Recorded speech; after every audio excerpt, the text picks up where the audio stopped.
failure, really opening up about things that we've messed up, going from a fixed mindset to a growth mindset, the life path that looks like, embracing that Jocko Willink concept of extreme ownership, and all the trials and tribulations of just messing up in life.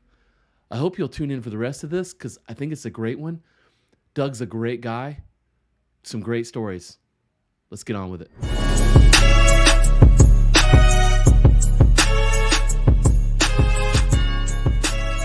Welcome to the Warrior Mindset Podcast. We're your guide as you make your way through life, getting better 1% every day. We believe that life is lived and true victory won through adversity. Nothing easy is ever worth it. We believe in the warrior ethos and support those that choose to walk that path. They've been about failure. It's been about like fearing failure, like fearing how you look publicly, if you try something and it doesn't work out. So you sent me that and I was like, oh, we have to talk about this. I have to hear how you failed. I don't know if this is a long form podcast. If we want to do multiple parts, we can go all day. Really, like the whole essence of what I wanted to talk about was embracing failure, and Right. embracing failure really as a motion to move forward. And so ultimately, the gigantic failure that we ended up bringing up was Mousetrap. Have we ever talked about Mousetrap? No, we have not talked about Mousetrap. Okay, so Mousetrap is... I probably should have got one before I got on video. Mousetrap came from this idea of the Mac Magic Mouse. Are you familiar with the Magic Mouse? I am. What is the biggest issue with the Mac Magic Mouse? Where the charging hole is. It's right on the bottom. Right. Everyone knows. Yeah. It's the worst design decision, I think, possibly ever. Yeah. But I know that they did it on purpose because they're like, oh, they want you to buy two. So our idea was, well, we can build a way around this. And so we built this tiny little charging dock that I remember that. In. Yeah. Huh. Okay. I was gonna say I thought I had showed it to you once, but no, I don't remember. I don't remember you showing it to me. I remember seeing it in the world. I mean, like let's be clear. EE conference, Expression Engine conference. I build websites. You build websites. We've been doing this for a long time. It's a small world. Like lots of industries are tiny. I mean, ours is tiny. I mean, pretty much if you do something in any kind of specific framework or specific way, all the players, everyone who's doing stuff. It's a small town. Yeah, most definitely. And it made its way around because... And that's why I'm saying that. I saw it. I remember seeing it. Well, and part of that is that we did a great job, I think, for really the first time. We learned a ton of lessons, but for the first time in putting out a product, whether digital or physical, we actually did a killer job of marketing it. And so we ended up having a bunch of people in pipeline. We ended up having a bunch of pre-sales, and we're like, yes, this is a win. And then we got through manufacturing, and the product that we got back was garbage. Prototype works great. So I've still got the prototype sitting around here somewhere, but I think I've hidden it for mental reasons. But the manufacturing around it ended up being such a disaster that on day one after we shipped them, which we ended up shipping super late because I don't know, I didn't know what I didn't know at the time. Sure. Shipping products apparently takes a lot of work, and I was not ready for that. So we got 4 returns on the first day. And I'm just like, oof. And 4 returns out of probably 25 that we shipped. Right. And so, I mean, well over what is that? 25% of the products almost. Sure. And so, I mean, it was pretty devastating, but it was enough for us to say, okay, we need to pull back. And so that was Gotcha. kind of where we landed with it. Okay. Well, now, where do you go from there? Yeah, that's a great question. Well, you Stay have tuned for part 2 because I have no idea. we'll talk in 8 years. Yeah. Well, you have this talk that you gave, and I'm sure you shared the stories and all that stuff, but you have this first slide here that catches my eye, and it's how we see failure, right? Yeah. So how do you stand back up from something like that? I mean, like, you know, I'm assuming you lost money. We Obviously, did. you lost time, which time is money too. But how do you reframe that? Yeah, we lost a ton of time. We lost not a ton of money, but we lost enough money to Mhm. feel it. I think the biggest hit was obviously ego because we ended up Word. putting out this what we thought was a great idea. I Yeah. think the biggest challenge with how we see failure is that often we see it as something that's permanent. It's something that sticks with us forever. It's something that we need to avoid. It's something that forces us to lean into self-preservation so that we have to Hmm. instead of failure keeps us from being generous with our thoughts, with our gifts, with our talents, with whatever it is, because it forces us to focus on self-preservation. We end up avoiding challenges and disappointment. Even like this, part of the reason why the prototype is sitting somewhere on my desk hidden is because if I Right. look at it, I remember the disappointment of it. And so Mm. there's just a lot of that sense that we typically end up seeing failure as something that sticks with us forever. And very, very little failure is actually fatal. It's Jumping funny, out of a right? plane, if you fail at Well, skydiving, that's yeah. That's right. I mean, man, I'm just sitting here thinking, like, having flashbacks of all the times I've screwed projects up, and you know how many clients. So I don't know how long you've been in business with your current business, or if it's been the one you've run, you've been in business with for the whole time you've done stuff. Mine is my company. We've been around for in September 3rd, it was 20 years. wow, And I congratulations. can't, and that's why I'm having these flashbacks of like, how many clients have we gone through, where like we've done some work, and it's like, it's good work. It could have been better, but for one reason or another, we're not working with those people anymore, Mm. and it's usually because we've screwed something up. Not the best sales pitch here, but I But mean, at the end of the day, you're still here.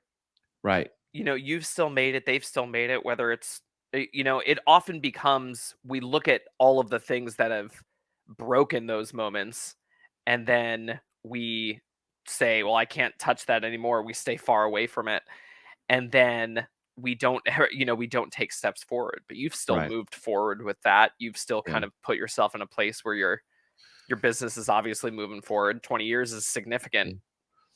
Or laterally, one of the two.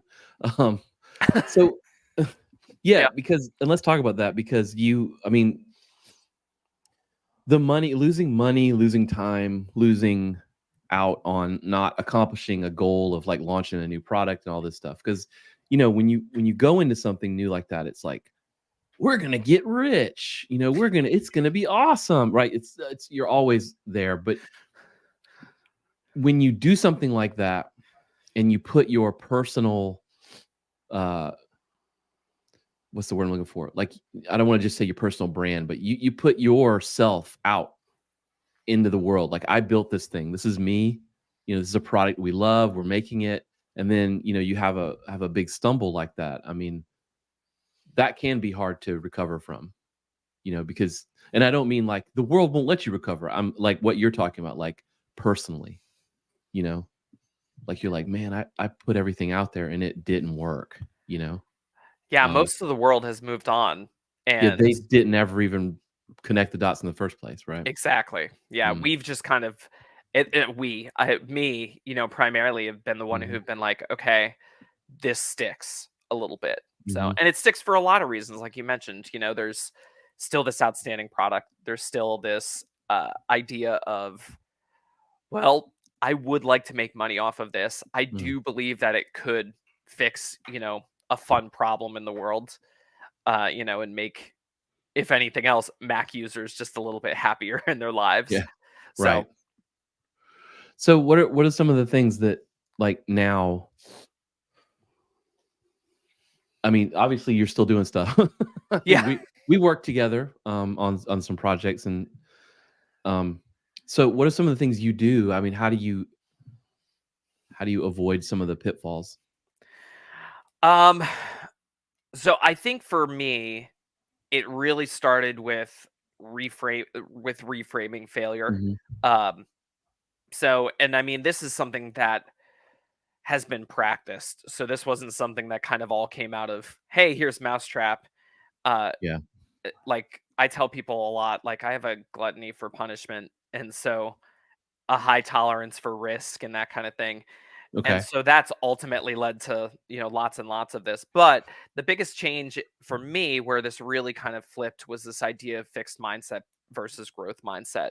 Mm. Fixed mindset being, I have limited resource, I have limited time, I have limited ability, I've limited whatever, and therefore I have to kind of protect those assets in me, rather than saying, okay, I have taken a risk, I have lost on that risk, but what Hmm. have I really lost on that? What have I really gained on that? With Mousetrap, we lost time, we lost money. Mhm. Okay. It was nothing devastating, thankfully. No one lost jobs. Right. Again, probably the biggest spanking we took was ego, which probably Okay. needed to get decreased anyway. Yeah. You know, We could probably all use that. yeah, yeah. It doesn't feel good. It's not fun. Yeah, right. Um, but the biggest things that remembering that, at least for me, remembering most failure is not fatal.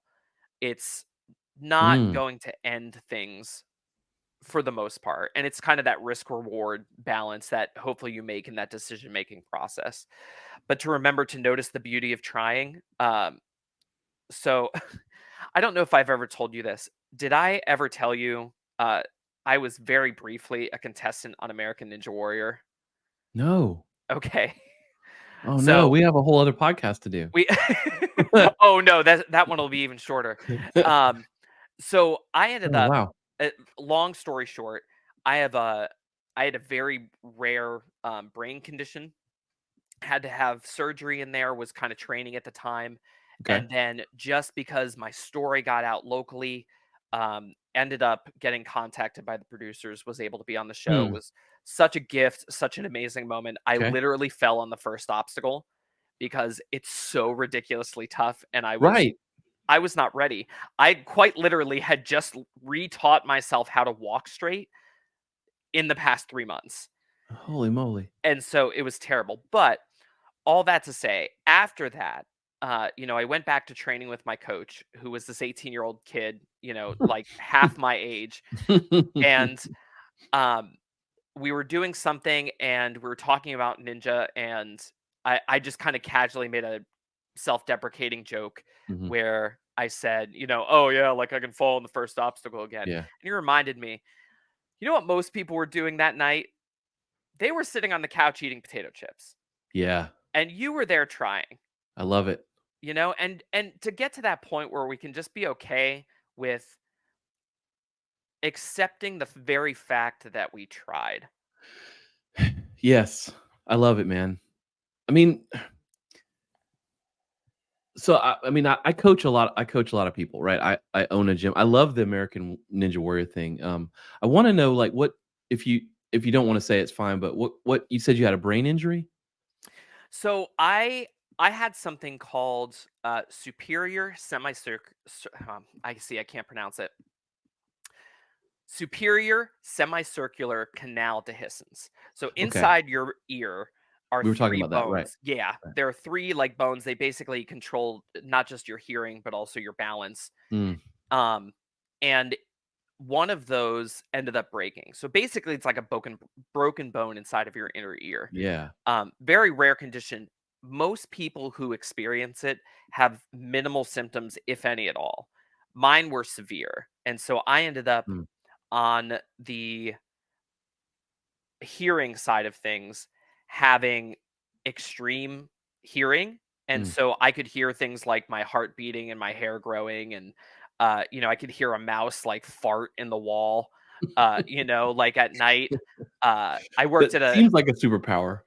it does, except when you have like normal sounds like kids talking, and that was excruciating. Well, you I remember wrote, that scene did you ever see Superman, the newer one, the Zack Snyder one, where it's like Zod is like his helmet comes off and he's just like, "I can't stick." He has to figure out how to like calm his brain. it was 100% like that. Right. Just nonstop onslaught of sound. Wow. Day and night, like, sleeping was miserable, but then I Wow. also had, like, extreme vertigo, like, the whole Okay. world based on audio Mm, was, like, if wow. a loud sound hit, all of a sudden the world would just start twisting, and so Wow. I would literally get up at, like, 1, 2 in the morning and go outside in the pitch black dark and follow the lines on the sidewalk just to kinda train myself how to walk straight using Wow. only my eyes and not necessarily using, like, my balance. Wow. And so you go from that to giving American Ninja Warrior a shot. Yeah. And so you so your story got out, you were invited to do that, and then you started training.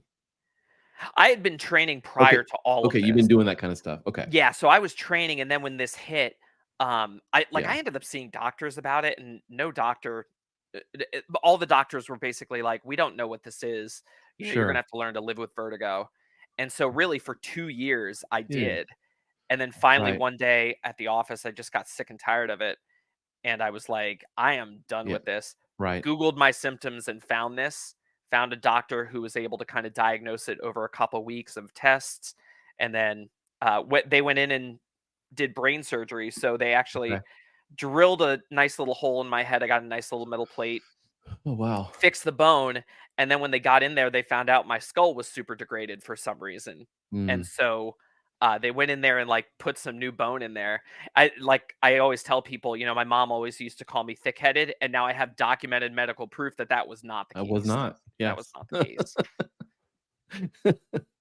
That's incredible. So do you think that I mean, was that before Mousetrap? Way before Mousetrap, yeah. So do you think that maybe having gone through some of that stuff, it helps inform how you would approach a project like recovering from a project like Mousetrap or, a client project that's gone sideways that you've had to kind of eat it on and lose some money, do some work on? Yeah, 100%.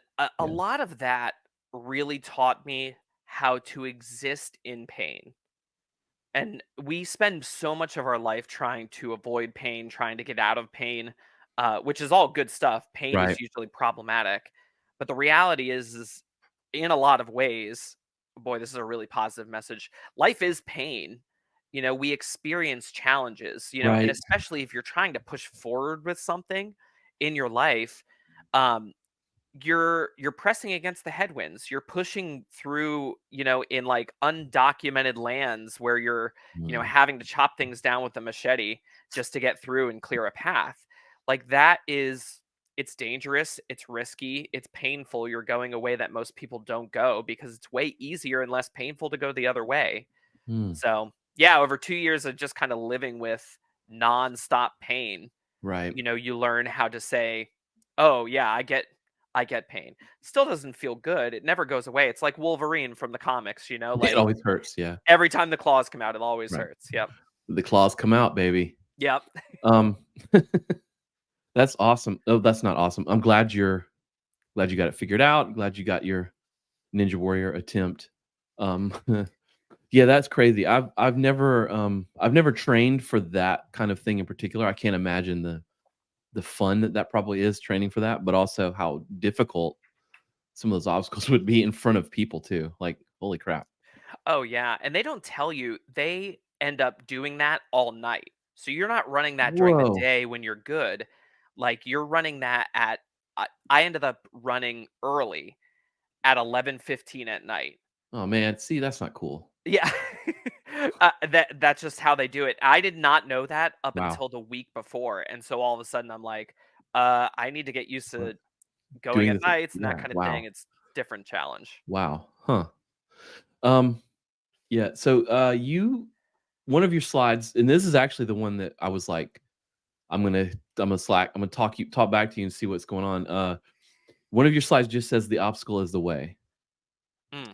and that triggered me because I'm a huge Ryan Holiday fan. Yeah. Um, I get his emails every day. I mean, I've read the books. My kids have read his book, The Obstacle is the Way. There's a couple other ones. I mean, how'd you find that? How did you find Ryan Yeah. Holiday? So I ended up that book was world changing for me. Yeah, you Like mentioned that. absolutely world changing. The I was working at a homeless shelter at the time and Mm, was in a place where career wise I was trying to move into kind of a different direction, like a different app, different vein of work, sure. which the homeless shelter had.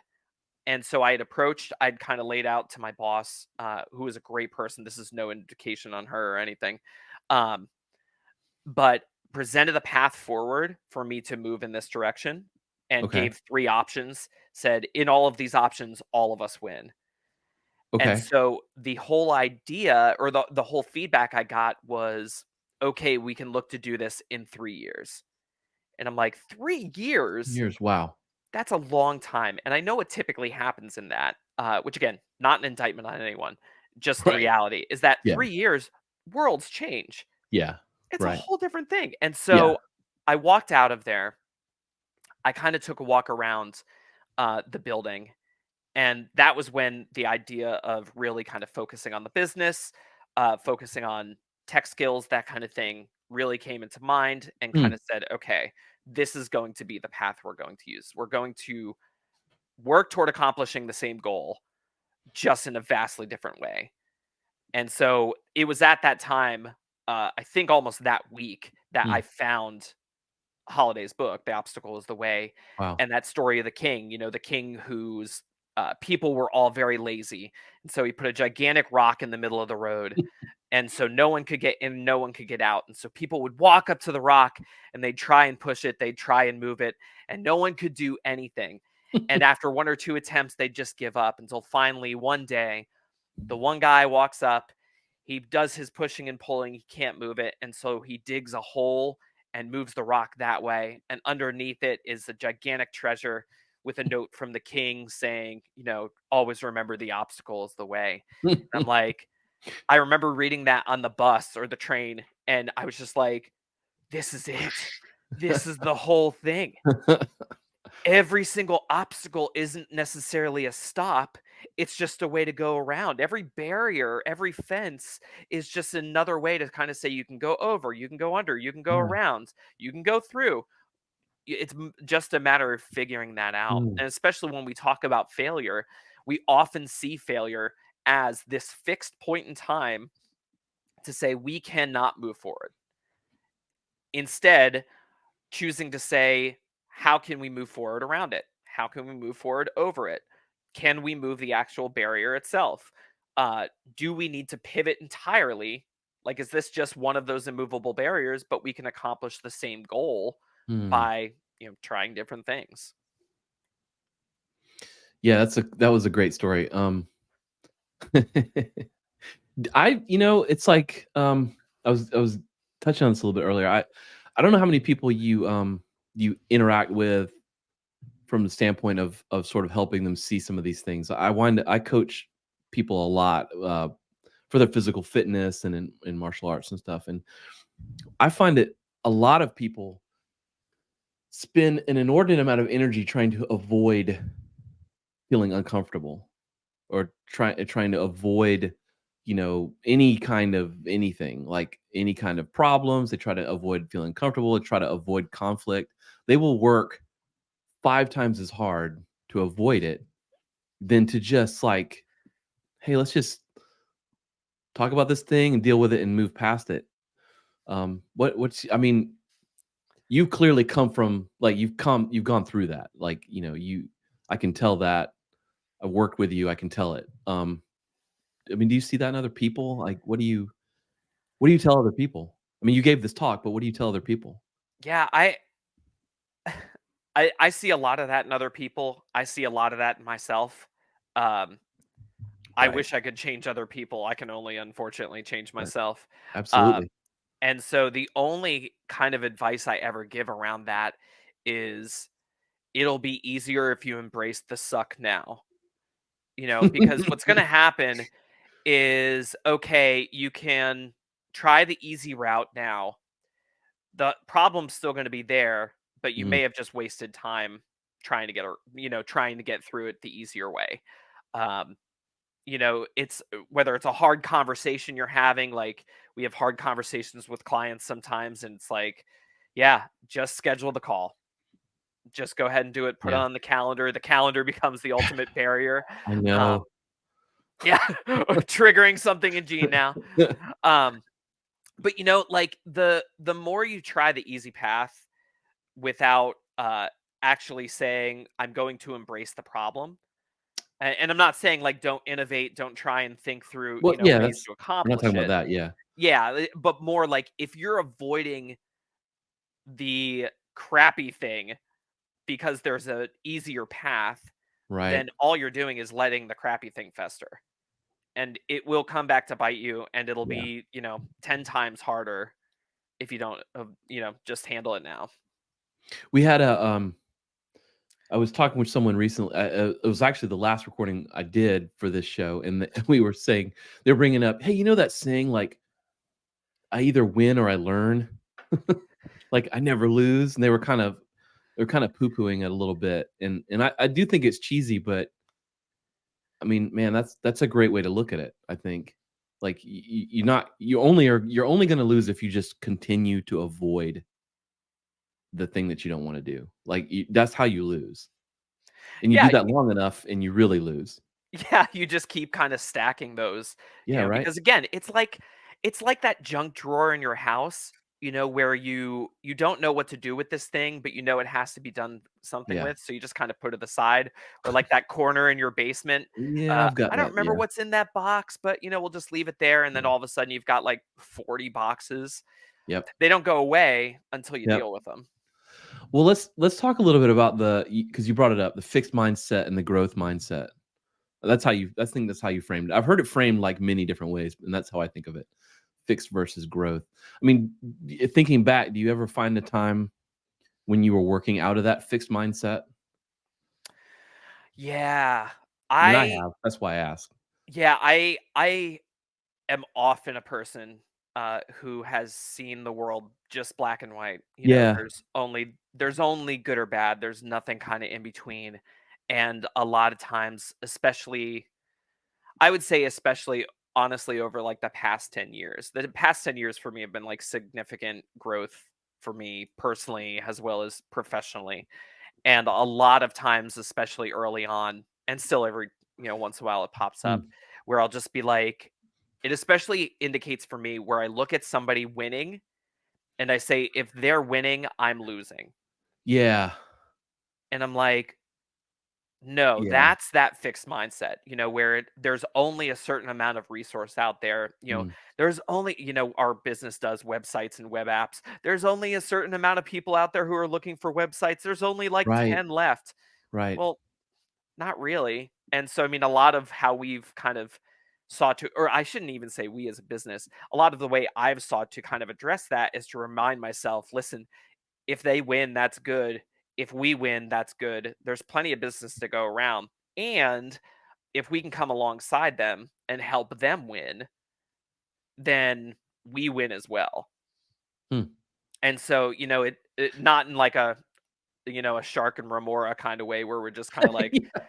I'm not a sucking the success off Yeah. of somebody, but like Right. ultimately coming alongside of them and saying, no, we want to partner with you for your success.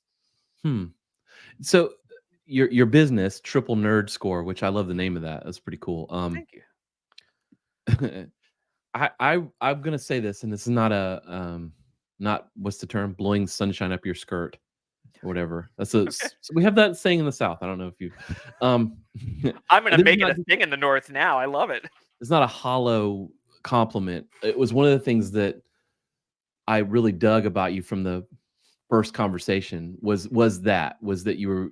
I felt that you were a very growth mindset thinking in the way you position your business. And I'll be honest with you, I read it on your website that that's kind of how you look at it. Like, we'll come alongside you and support you, and we'll win together. And I was like, you know, I see a lot of that and it's bullshit.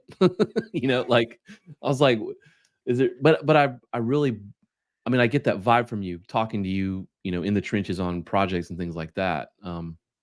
Is your business, I mean, did you sort of build this business around that, or did it become that because you became that? Yeah, much more the second idea. It Okay, became that because I became that. that's cool. For a long time, I really sat in that if you win, I lose mindset. Okay. And what I found, uh, at least for me personally, is I ended up becoming very cynical and very almost hateful at times of Huh. people who were winning around me. And I had a moment in 2017. So I don't know if you know too. Like I like this multi potentialite kind of thing. I apologize if I'm mentioning like 9 career paths I'm on, but No, I I wanted to I mean, I wanted to just be like, "Take me through the history of everything you've done," but, yeah, it's a there's too little many. linear. Yeah. Yeah. So I also serve as a pastor. And Yeah. in 2011, we ended up planting a church in Philadelphia. Around that time, uh, we had uh, we had not received kind of the support we expected um, from those above us, Okay. and so they actually sent in other planters into our area and that kind of Mm. thing, which was a real challenge for me personally, as Hmm. well as building this organization. Right. So a lot of that finally came to a head. We had to shut down our church plant for a number of reasons, but ultimately it was in that moment that I realized just how cynical and awful I had become to be around. Where I was almost like, if this version of Doug had won, then the world around him would have cracked because it wouldn't have been a world Right. anyone would have wanted to live in. Yeah, what would that have congregation become?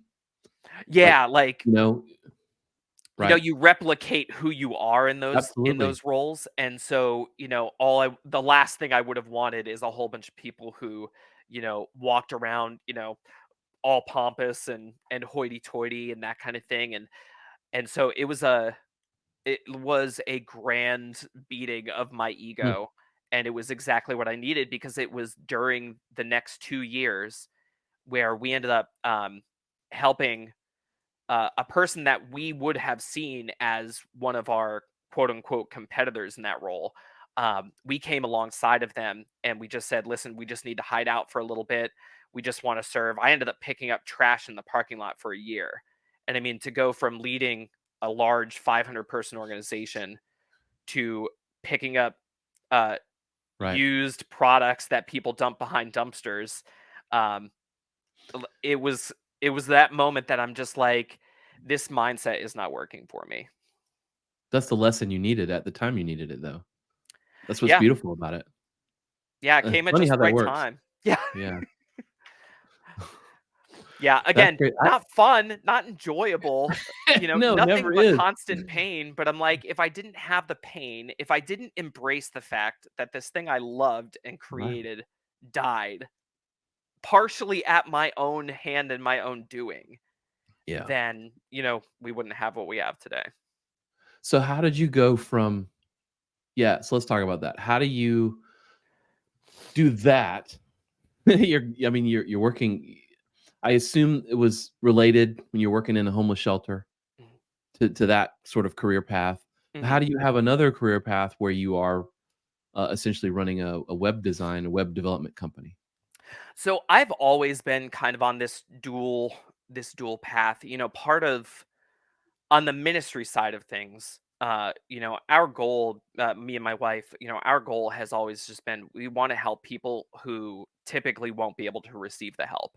Gotcha. And so in back in the old days, the early 2000s, the fabled early 2000s I mean, it might as well be. Yeah. were classics, I guess. We'd started off full time on that and then had some financial situations that forced Okay. us out of that. Gotcha. And really, in that, we ended up embracing this idea of what they call co-vocational ministry. You have your ministry track, you have your employment track.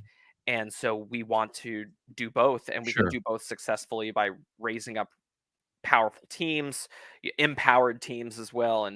Um, and that's really been kind of a big benefit of that. Okay. Interesting. Yeah, I mean, there's a lot of parallels between, I'm sure, ministry and then running a web design project. Yeah, I mean, it's all people, it's Yeah, just right? taking I mean, care of that's what people and we forget about that. It's all yeah. just people, and it's all balancing what people do well and what they don't deal with well, and you gotta know that as the leader. Yeah. Do you bring any of the, I mean, let's talk about it. You have the book, The Obstacle is the Way. I mean, Ryan Holiday isn't creating all that stuff himself. I mean, he's invoking the Stoics, Stoic mindset. Do you gravitate towards that? I really do. Yeah. And again, that book was kind of uh the entryway Yeah. to Yeah. that for me. Luckily, he's got 1,000 books. Yeah. Yeah. Yeah. So I ended up paying Mr. Holiday a number of dollars Yeah. for Yes. everything but I Yeah. mean, like, the stillness is the key, and Right. what's the other big one? Ego is the enemy, when that came out too. But that also led me to, read meditations and read Seneca and really Right. focus on some of the, deeper lessons of what Yeah. they've taught in that. It is a beautiful thing to think about, like all those guys back then. Like, you think about Marcus Aurelius, like writing meditations. I mean, and I'm going to sound like him, I guess. I'm going to sound like Ryan Holiday, like, kissing Marcus Aurelius's butt. But like, you think about this dude who's essentially like God Emperor, right? Of Rome, and he's writing a journal about how not to be a jerk. Essentially, right? I mean, it's just amazing. It's a person who is in such a power of such a seat of power that whatever he literally says can become true. The people will scurry and make it happen.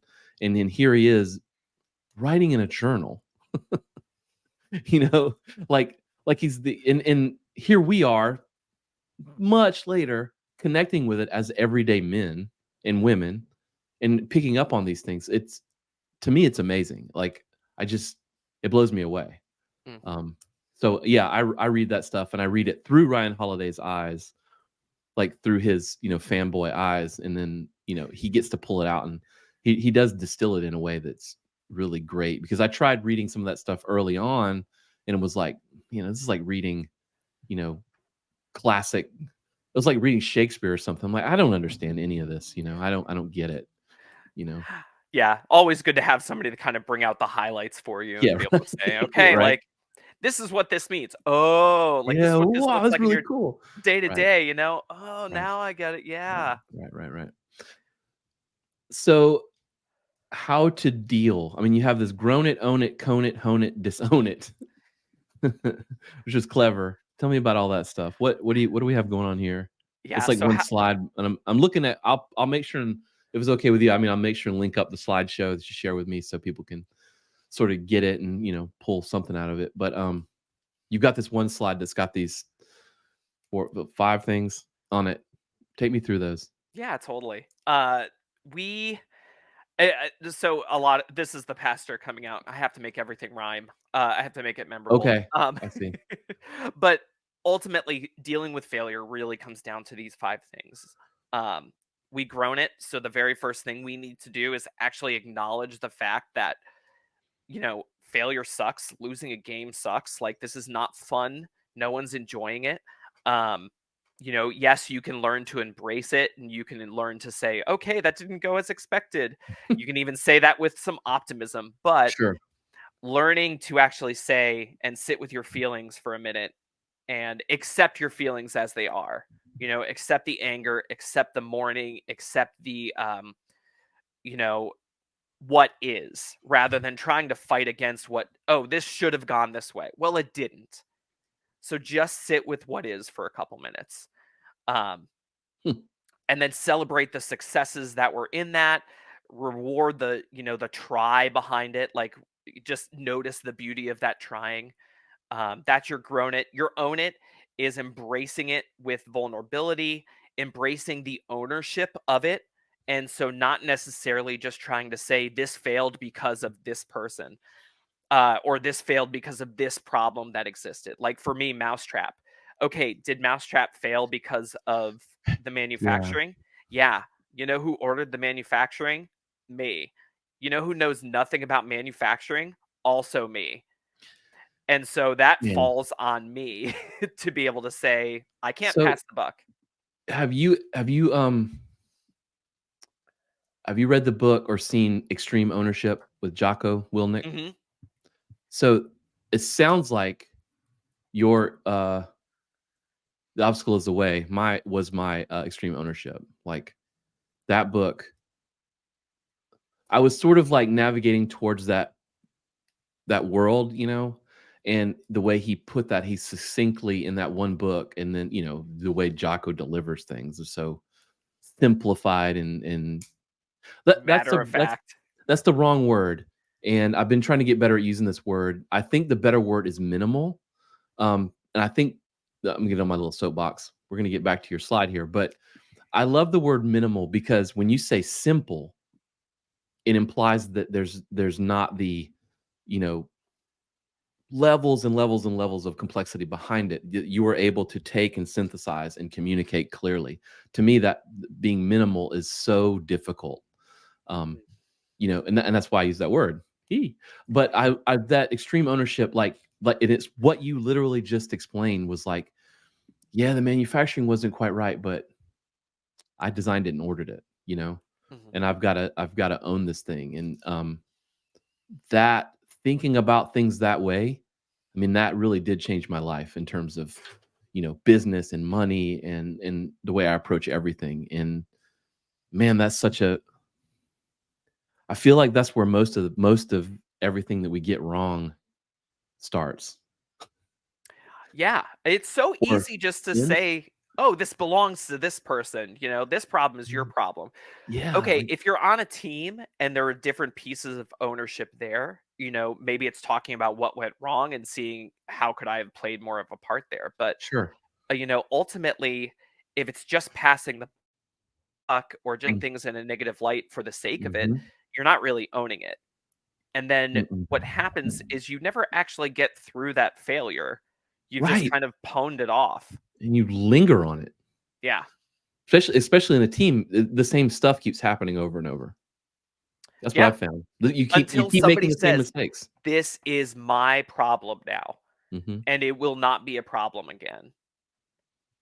Especially in a world where, like, I think about teams and stuff where everyone else in the team is sitting back thinking, "Hey, this is somebody else's problem," you know? And Yeah. it's like, you just have to be it's like the first one too, they go together, I think. You just have to be the one that goes, "Alright, well, I'll own this," you know? "Here's what I'll do." And Yeah. there you go, you're a leader. Yeah. So what Go ahead. No, say, because you're 100% right. That sense of ownership, I really think, especially over the past few years, I've been kind of realizing this. That sense of ownership is what really makes a leader. You know, because when you own something, you have this sense of purpose toward it. And Mhm. you're saying, I want to make this thing win. I want to make it successful, whatever that looks like. I Right. want to make sure, whether that be, a relationship, your job, something you're trying to build. If you can say, this ball is in my court, I am going to be the one who makes sure it gets in that basket. And Mhm. whether that be I'm going to pass the ball to the person who's got the better shot, Right. I'm going to take Right. the shot myself, I'm going to intentionally foul. No, I don't know any of the rules of sports, Well, but but getting to the place where you say, "This is mine, I'm going to do with it." yeah. I I tell people all the time now, I'm just like, if I can find somebody who has that sense, then I will give them anything because I Right. know for a fact they will take something and they'll get results. Mhm. 100%. So what about cone it? That's the one that throws me off, cone it. I needed the word that rhymed. Okay. So cone it becomes about bringing people into that cone of trust Okay. where you can talk through the ideas, you can talk through what happened, where you can talk with each other honestly. These are people Mm, who are stakeholders, maybe in the thing that failed, or they are trusted voices who can actually speak into it. You give them open access to be able to say, mm, "This is the problem that happened. Ask anything. What kind of things do we need to talk through here?" Ultimately you debrief it and you don't go through it alone. Um, what typically happens when we fail and we've got kind of that fixed mindset is we stop ourselves from putting ourselves out there again because we have to be vulnerable around it. Something we mm, did broke, it mhm, hurt, it's painful, and so now I'm avoiding people because of it. hmm, Where ultimately we need them to kind of say, listen, you see things I don't see. We embrace with humility the fact that we are temporal, that we only have one set of eyes. We bring our culture, we bring our knowledge behind that. But we're also our own worst critics. mm, So help me understand from your point of view what went wrong with this. hmm, And allowing each of the group, whether that be a team who owns the thing that failed or hmm. just those trusted advisors, to be able to speak into that. And Cone then it, baby. really from there, it becomes that hone it or disown it. Hone Okay. it being the iterate and improve, where you say, we cultivate grit. We embrace this with courage. We move forward. We make it bite-sized steps. We take all the advice and we say, okay, we're going to try this. That's where you're like the whole idea of the obstacle becoming the way. The Mm, obstacle is still there, but you just try a different way around it and you set plans in place or you disown it. There's a reality that right. the saying winners never quit is absolutely false because winners quit all the time. They just quit at the right things. Right. And so getting to the point where you can say, okay, maybe we've failed here because we're not prepped for it. We shouldn't be focusing on this. And so sometimes it's okay to say, we failed and we're completely pivoting. And that's a Mhm. completely all right thing to do. Right, when the failing's done, Yeah. why are you gonna keep failing? Yeah, so where I trained for martial arts, the guy has a saying that's "Never give up," and I love it. I mean, it's cool. A lot of people get it confused, and I wind up doing these little sit downs with him where it's like, he's not saying never give up ever for everything ever of all time. Like, if like, it's like you just said, if you failed at it, you gotta make a decision to continue failing at it or to change what you're doing. That's not what we're talking about, but people do take it literally, and it's a funny thing to think about in retrospect, but I think we missed the point, you know?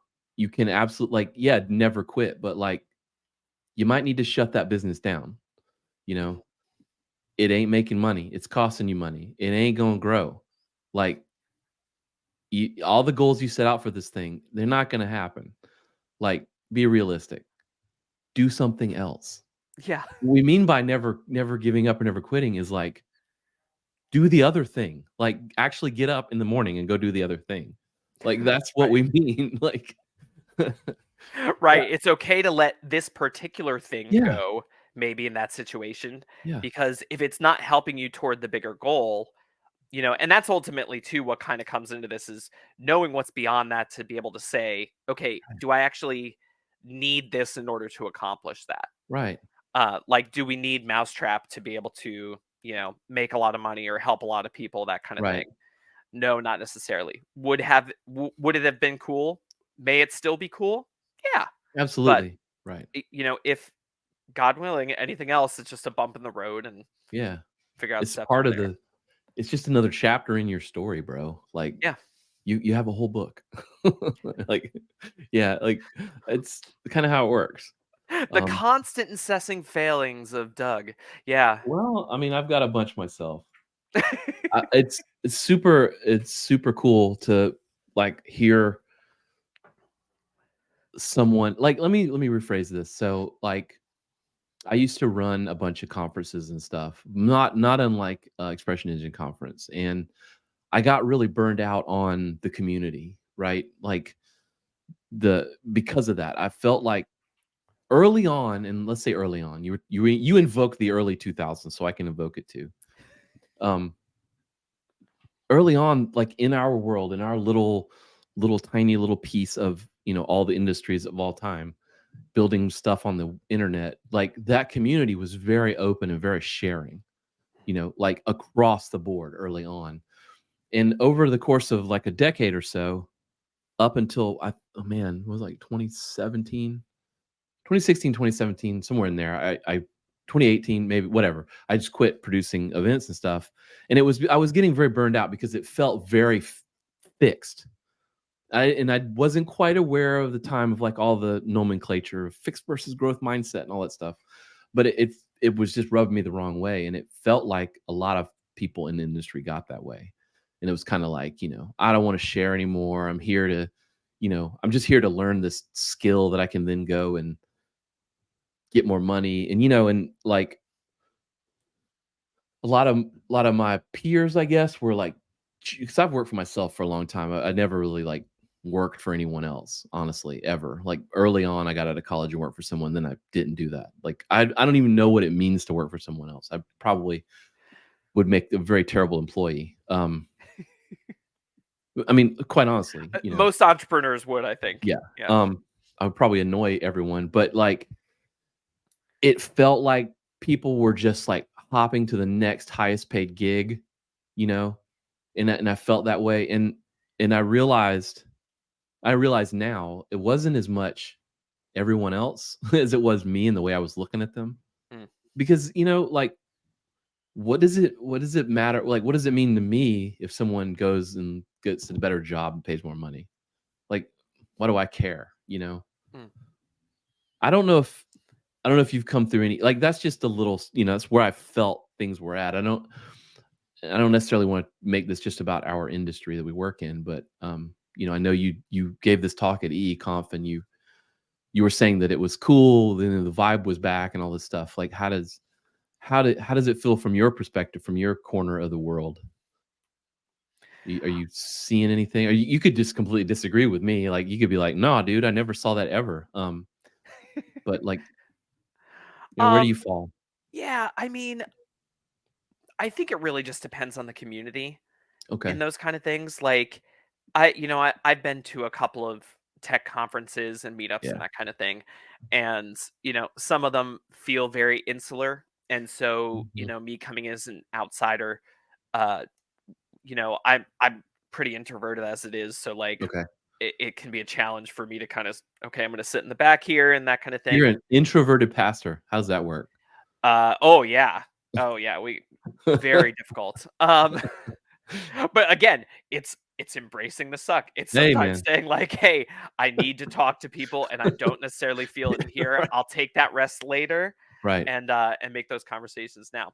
Same kind of things in there, but the um the idea that I would go and just kind of stay in the back and you get to see some of the people who weren't necessarily in the community Mm, or just kind of testing the waters, would not necessarily be made to feel like they were invited. I love the EE community because I see something so different. okay. Um, where they specifically around the conferences now keep them intentionally small. So they're only 50 people. The sessions are around an hour and a half long Hmm, because they want them to be more community focused. So you can actually ask a lot of questions, get discussion going around the things. It's not just, okay. here's a talk. Thank you very much. Everyone claps and Right. walks off. Right. So it offers a lot of opportunity. And even that, goes on beyond the Mm, conference to the community as a whole. that's cool. Yeah. Yeah, that sounds awesome. I mean, I don't really have a sense of how big the expression engine community is in terms of everything else. I mean, what would I, you say? Yeah, I mean, site-wise, obviously, it's not like a huge like player in the world. Like it's not WordPress or Squarespace or anything Sure. like that. It's mostly developer driven because it's a developer driven content management Right, right, system. right. The community itself, I would say, like at least in our Slack, there's an expression engine Slack channel, which is great to get involved in, but it's like 10,000 people or whatever. Um, Hmm. and so you probably get, like with any community like that, probably 10% engagement on the regular, which is pretty significant. That's huge. Yeah. Yeah, so Yeah, it's not yeah, bad. there's always more lurkers than contributors. Yeah, I've found by the especially when it comes to Slack. It's so it's like easy just to join a Slack 100 group and then yeah. leave it be. Yeah, it's fun to just watch arguments. I don't necessarily wanna participate in them. Yeah, that's the truth. Well, man, this was cool. This was, I feel like I've gotten to know you a little bit better. Thanks, Been man. great. Yeah, Great spending fun to time. talk with you. These I love doing these things because there's no other, like it feels silly, right? Like, after a while, you're like, "Am I really just doing another podcast? Like, there's 10 billion of them. What's the point?" I just do them for the sheer conversation because you'd never talk to someone like this. You know what I mean? It's like you don't have conversations like this, and I learned so much. Um, and I learned so much about you and your history, and then like what you're into. I never knew you were a pastor until you just brought that up. And I find that fascinating that you're sort of managing you know, these two paths, and it's just I'm sure it can be overwhelming, but it's interesting to hear someone doing something like that. Yeah, thanks, man. I appreciate the opportunity to share. So, Yeah, and always. and honestly, love sitting down with you too. Like, I love hearing your passion for things, Cool. and I do love the podcast. I legitimately do. Like, Yeah. it's so good with you know, these ideas of moving forward and all that. I guess my question is going to be: are you going to get AI to write the title of this one too, or are you gonna figure out a title on your own? Probably figure out a title. We didn't even get into the AI stuff. We'll have to do another one and talk about some of that. Because I'm struggling with how to embrace or fight against, um, the coming day of Skynet. But I'm embracing it. I don't know about you. Oh yeah. Oh, I love AI. Yeah, Yeah. yeah.